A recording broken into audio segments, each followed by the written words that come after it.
the smell of burning documents. That's what I remember from the last days. The American embassy incinerating files around the clock, black smoke rising over Saigon like a funeral pyre for a decade of lies. I was there when it all fell apart. I watched an empire collapse in real time, and I filed stories that nobody wanted to read because everyone back home had already moved on. I'd been a correspondent for 11 years by then.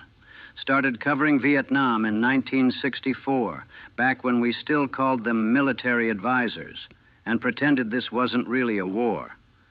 I was 26, fresh from covering civil rights in Alabama, thinking I understood chaos and violence. Vietnam taught me I didn't understand anything. My name's Michael Richardson, worked for a wire service most people have heard of. I won't say which one, doesn't matter now. What matters is I was there. I saw it all. The escalation, the lies, the body counts, the protests, the Tet Offensive, the peace talks that went nowhere, the withdrawal, and finally, the end. People ask me why I stayed so long. Why keep covering a war that Americans stopped caring about after 1973, after the last combat troops left and everyone pretended it was over? I stayed because someone needed to bear witness. Because the South Vietnamese were still fighting, still dying, and pretending they didn't exist seemed obscene. And maybe because I didn't know how to leave. Vietnam had become my home in a sick, twisted way. I'd made my name covering the big battles, Ia Drang, Khe San, Hue during Tet. I'd been shot at, shelled, nearly killed half a dozen times. I'd filed stories from fire bases and rice paddies and the backs of Hueys. I'd interviewed generals who lied to my face about winning, and grunts who told me the truth about dying. By 1975, I was one of the few American journalists left in Saigon who remembered the beginning, who could see the arc of the whole disaster. The North Vietnamese launched their final offensive in March 1975. It was supposed to be a 2-year campaign. It took 6 weeks. The South Vietnamese Army, ARVN, the one we'd spent billions of dollars training and equipping, collapsed like a house of cards. Province after province fell, city after city. The refugees flooded south, millions of them, desperate and terrified. I'd seen it coming for months. Anyone who was paying attention saw it coming. But the American government kept insisting everything was fine, that the South Vietnamese could handle it, that our aid package would turn things around. More lies. Always more lies. By April, it was clear Saigon would fall. The only question was when. April 21st, 1975. President Nguyen Van Thieu resigned in a rambling, bitter speech where he blamed everyone but himself for the impending collapse. Blamed the Americans for abandoning South Vietnam, blamed the communists for their aggression, blamed the Paris Peace Accords for selling them out. He wasn't wrong, exactly, but he wasn't right either. There was enough blame to go around. I was at the presidential palace covering the speech. The South Vietnamese officials there had this desperate, hunted look. Some were already planning their escapes, making arrangements with anyone who could get them out. Others were in denial, still talking about defensive positions and American air support that wasn't coming. After the speech, I went to the Continental Hotel, the Continental Palace, they called it. That's where the Foreign Press Corps hung out, had since the French colonial days. The bar was packed that night. Journalists, diplomats, CIA officers pretending they weren't CIA, Vietnamese officials, black marketeers. Everyone drinking too much, everyone talking too fast, everyone feeling the ground shifting under their feet. I filed my story from the hotel, wrote about the resignation, the chaos, the sense of ending. My editor in New York sent back a message: keep it short. Nobody cares anymore. That's what it had come to. The biggest story of a generation, and nobody cared. The North Vietnamese were closing in from every direction. Their tanks and troops had swept through the Central Highlands, captured Da Nang, and were now within artillery range of Saigon. We could hear the distant booms sometimes, especially at night. The sound of the end approaching. The American embassy started evacuating non-essential personnel. That's what they called it, non-essential. Like they were still pretending this was orderly, controlled. But everyone knew it was panic disguised as policy. The embassy compound became a fortress, Marines reinforcing the walls, helicopters coming and going constantly. I tried to get interviews with Ambassador Martin, with the remaining military attachés, with anyone who would talk. Most of them refused. The ones who did talk gave me the same scripted bullshit. The situation is under control. We are proceeding with an orderly withdrawal. The South Vietnamese government remains viable. Lies. All lies. And they knew they were lying, and I knew they were lying, and they knew that I knew. But we all played the game because what else was there to do? By April 27th, the North Vietnamese had Saigon surrounded. Tan Son Nut Air Base, the main airport, our lifeline out, was being shelled. Fixed-wing aircraft couldn't fly anymore. It was helicopters only, and even those were getting hit. I was at the airport when the shelling started. Had gone to cover the evacuation flights, the desperate crowds of Vietnamese trying to get on planes, bribing officials, begging, crying. Then the first rockets hit, people scattered, screaming. I dove behind a concrete barrier and watched the chaos unfold. A C-130 was destroyed on the runway, another damaged. Marines were trying to maintain order, but it was impossible. Thousands of people, all terrified, all pushing toward the planes. I saw families torn apart, saw children trampled, saw the absolute breakdown of any pretense of civilization. I got out of there when the shelling intensified, caught a ride back to the city with a USAID convoy, filed my story from the Continental, then sat in the bar and got drunk. What else was there to do? April 29th. The day Operation Frequent Wind began. The final helicopter evacuation from Saigon. The day America ran. It started before dawn. I was in my hotel room when I heard it on Armed Forces radio. White Christmas played over and over, the signal for American personnel to head to evacuation points. Bing Crosby singing about snow and sleigh bells while Saigon burned. The irony was too perfect, too sick. I grabbed my cameras, my notebooks, my press credentials, and headed to the embassy. The streets were chaos. South Vietnamese soldiers were abandoning their uniforms, desperate to avoid being identified as military when the North Vietnamese arrived. People were looting, others were fleeing, everyone was terrified. The embassy was surrounded by thousands of Vietnamese. Anyone who'd worked with Americans, anyone who thought they'd be targeted by the communists, anyone desperate enough to try. They were climbing the walls, pushing against the gates, screaming to be let in. Marines were using rifle butts to push them back, and I hated them for it, even though I understood they had no choice. I got through because I had a press pass, because I was American, because I was lucky. The Vietnamese at the gate weren't lucky. Most of them would never get out. Inside the compound, it was bedlam. Hundreds of people, Americans, Vietnamese employees, selected evacuees, all waiting for helicopters. The CH-53s and CH-46 were coming in waves, landing on the roof of the embassy, on the parking lot, wherever they could. Each one would take 40, 50 people, lift off, head for the carriers offshore, then come back for more. I watched families being split up. Vietnamese men putting their wives and children on helicopters, knowing they wouldn't all make it out. Saw American officials destroying documents, smashing communications equipment, anything the North Vietnamese couldn't use. Saw people crying, praying, numb with fear. I filed updates via radio describing what I was seeing, though I don't know if anyone was listening. The magnitude of it, the complete collapse of everything we'd fought for, died for, spent billions on, seemed too large to fit into words. How do you explain that an entire country was falling while we ran away? A South Vietnamese Air Force helicopter landed in the compound, the pilot trying to evacuate his family. But he'd loaded too many people, relatives, friends, anyone he could fit. The helicopter was overloaded, unstable. When it took off, it wobbled, barely cleared the wall, and I watched it struggle to gain altitude. I don't know if it made it to the fleet. The city was dying. I could see smoke rising from multiple locations. The fighting was getting closer.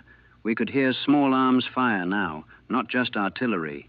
Our RVN units were making last stands in some areas, but mostly they were just dissolving. Some were fighting to the end. Others were going home to their families. I interviewed a young Vietnamese woman who worked for USAID. She'd been told she was on the evacuation list, had been waiting for 3 days. Now she was at the embassy, and they were telling her there wasn't room. "Where do I go?" she kept asking me. "What do I do?" I didn't have an answer. I still think about her. Wonder what happened to her. The evacuation went on for 18 hours. 18 hours of helicopters, chaos, desperation, and fear. I stayed in the embassy compound the whole time, documenting it because that's what I did. That's all I could do. As the day wore on, the crowd outside the embassy grew larger and more desperate. They knew time was running out. They could see the helicopters leaving, could count how many people each one carried, could do the math. Most of them weren't getting out. I watched Marines throw tear gas at the crowd to push them back, watched desperate people try to climb the walls only to be forced down, watched a man hold up his infant daughter, begging someone to take her, to save her, even if he couldn't be saved. Nobody took her. Where would they take her? Who would care for her? The calculus of survival is cruel. Around mid-afternoon, word spread that the North Vietnamese were at the city limits. Tanks had been spotted on the outskirts. The end was hours away, maybe less. The pace of evacuation increased, but there was only so fast the helicopters could fly, only so many people they could carry. I filed another update. My editor radioed back. Network TV is covering it. We need sidebars, human interest. Find personal stories, human interest. That's what he called it. The complete collapse of American foreign policy, and he wanted human interest stories. I talked to a CIA officer, he wouldn't let me use his name, who told me about the Vietnamese agents being left behind. People who'd worked for American intelligence for years, who'd risked everything, who had been promised evacuation. There wasn't room, there wasn't time. They were being abandoned. "How do you live with that?" I asked him. He just looked at me with dead eyes. "Same way I've been living with everything else." Late afternoon, they started pulling Marines from the perimeter, consolidating defensive positions, preparing for the final withdrawal. This was it, the last act. Once the Marines left, there was no security, no control, just chaos. I saw Ambassador Martin finally agree to leave. He'd refused earlier, kept insisting he needed to stay, that the situation could still be managed. But there was nothing left to manage. He carried a folded American flag with him as he boarded the helicopter. The symbolism was so heavy-handed it felt like bad fiction. But it was real. It was all real. Around 7 p.m., they told the remaining evacuees, there were still hundreds in the compound, that there would be no more helicopters. The operation was ending. They'd have to find another way out, or take their chances with the communists. The reaction was instantaneous. Screaming, crying, people trying to rush the last helicopter that was loading on the roof. Marines blocked them, rifles raised. For a moment, I thought there would be shooting. But the crowd fell back. Where would they go? What would they do? I felt sick. Actually physically ill. I'd covered the war for 11 years, seen more death than I could count. But this was different. This wasn't combat. This was abandonment. This was betrayal. One of the Vietnamese employees, a translator I'd worked with named Nguyen Van Hai, grabbed my arm. "You have to tell them," he said. "Tell them what happened here. Tell them we helped America. Tell them we believed the promises. I promised I would. I've kept that promise, but I don't know if it matters. The last Marines evacuated just after midnight on April 30th. They'd held the embassy until the very end, the last Americans in Saigon. When they lifted off from the roof, there were still Vietnamese in the compound below, still people who thought they'd be saved. I was on one of the last helicopters. Press priority, they called it. I didn't want to go. Felt like a coward for leaving. But I went because staying would mean capture, and I couldn't report from a North Vietnamese prison camp. As we lifted off, I looked down at the city. Saigon spread out below, lights flickering, fires burning. I'd lived there on and off for 11 years. It had been my home, and now I was running away while it fell. The helicopter banked toward the coast, toward the fleet, toward safety. I looked at the other passengers, exhausted Americans, traumatized Vietnamese, everyone in shock. Nobody spoke. What was there to say? We landed on the USS Okinawa around 2 a.m. I watched them push South Vietnamese helicopters off the deck into the ocean to make room for more evacuees. Millions of dollars of aircraft just shoved overboard. The waste of it, the symbolism of it, felt like a perfect encapsulation of the entire war. I filed my final story from the ship, wrote about the evacuation, the chaos, the people left behind. Tried to capture the magnitude of what had just happened, the fall of Saigon, the end of the war, the failure of American policy. My editor cut it by half, said it was too negative, too critical, said readers wanted closure, not blame. I didn't argue. I was too tired. I came home to America in May 1975. Nobody cared. The war was over. Everyone wanted to forget it, and I was just another correspondent without a beat. I tried to get assignments covering the aftermath, the refugee crisis, the boat people, the re-education camps, but editors weren't interested. Vietnam was yesterday's news. I spent the next year drunk. Not constantly, but frequently enough. I'd wake up in the middle of the night hearing helicopters, seeing faces of people I'd left behind. The woman from USAID, Nguyen Van Hai.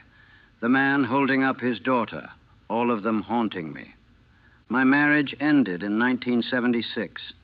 She'd been patient through the war years, through my long absences and PTSD episodes. But after Saigon, something broke. I couldn't connect anymore. Couldn't feel anything except guilt and rage. She deserved better. I wrote a book about Vietnam. Took me 3 years. Published in 1978 to modest sales and reviews that praised my unflinching honesty, but criticized my lack of objectivity. Lack of objectivity. As if you could be objective about watching a country die. The nightmares never stopped.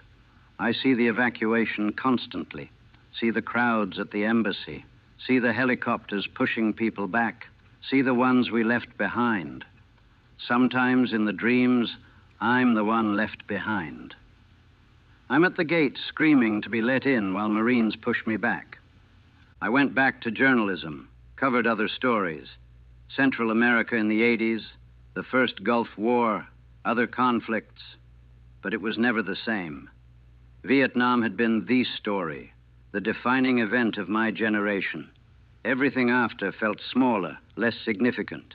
The guilt is what won't fade. Survivor's guilt, the therapists call it. I got out. I was American, had the right credentials, the right passport. Thousands of Vietnamese who'd helped us, believed us, trusted us, they didn't get out. They were sent to re-education camps or killed or simply disappeared. I think about the promises we made, the rhetoric about defending democracy, stopping communism, protecting our allies. We meant it, I think. At least some of us did. But meaning, it doesn't matter if you don't follow through. And we didn't. When it got hard, when it got expensive, when the American public turned against it, we just left. I've talked to other correspondents who were there at the end. We have our own kind of trauma. We weren't soldiers. We didn't fight, didn't kill or get shot at as much. But we witnessed it all. We saw the whole arc of the war, from the optimistic beginning through the bloody middle to the shameful end. We told the stories, filed the reports, took the photographs. And mostly people didn't want to hear it. There's a photograph from the evacuation that became famous, a helicopter on the embassy roof, people climbing up a ladder to reach it. That image became the symbol of America's defeat in Vietnam. I didn't take that photo, but I was there. I saw what the photo doesn't show, the hundreds more who didn't make it up the ladder. The official death toll for the Vietnam War is 58,000 Americans, but that doesn't count the South Vietnamese soldiers, hundreds of thousands dead. Doesn't count the North Vietnamese, maybe 1 million. Doesn't count the civilians, maybe 2 million or more. Doesn't count the Cambodians who died in the killing fields after we destabilized their country. Doesn't count the Laotians who still die from unexploded ordnance. And it doesn't count the survivors who wish they hadn't survived, the veterans with PTSD, the refugees who lost everything, the people like me who witnessed it and can't forget. I'm 64 years old now. I've covered wars and revolutions and disasters for 4 decades. I've won awards, written books, been called one of the best correspondents of my generation. None of it matters compared to what I saw in Saigon. People ask me what the lesson of Vietnam was, like there's one simple lesson you can extract from that catastrophe. If I had to pick one, it's this.